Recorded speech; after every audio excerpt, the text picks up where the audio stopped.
njengoba sila ethendeni ngiyanifisela nje ukuthi engathi kungeza ama-paying clients yabo abantu abazofika and futhi engathi ungaba nabantu abantu abana-medical aid babe nawe nubudokotela babo kanjalo uyayenza izinto kanjalo nje I think epointini esalile yiyo leyo sithathe yonke inhlobo yama-medical aid nithatha yonke inhlobo yama-medical aid so nami nje mhlawumbe ngingenamali kangaka uma ngine-medical aid yami nje even if it's not a classic saver we accept all medical aid bese kuba-ke ilawo othola ukuthi ama-option abo ayabalimit but nje ma ujems siyawuthatha ujems bese kuba khona ngoba mhlawumbe i-option oyikhetha wena mhlawumbe uyithatha incane nama-service mhlawumbe ayalimited but we take all medical. I see. And then in terms of favors, do you guys do ama-favor?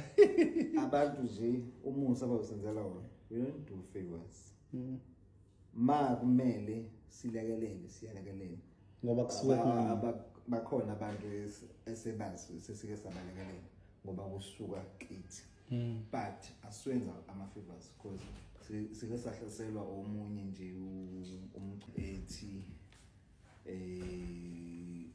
okay ubedinga usizo masimtshena iprice wathi ubone ifoto yabona ubona inkosi enkulu wazi sure kwakuthi umyalezo esawuthola ukuthi ama-favors awenzi umuntu oza la akekho umuntu ozosuka lapha athi ngithunywe ubaba uthe anizombona we don't do that siyasebenza nje kushuthi ubaba wathi mayese elinda 2 weeks elindele leli gama leni wayese ehla nanendlela yokusebenza kwenu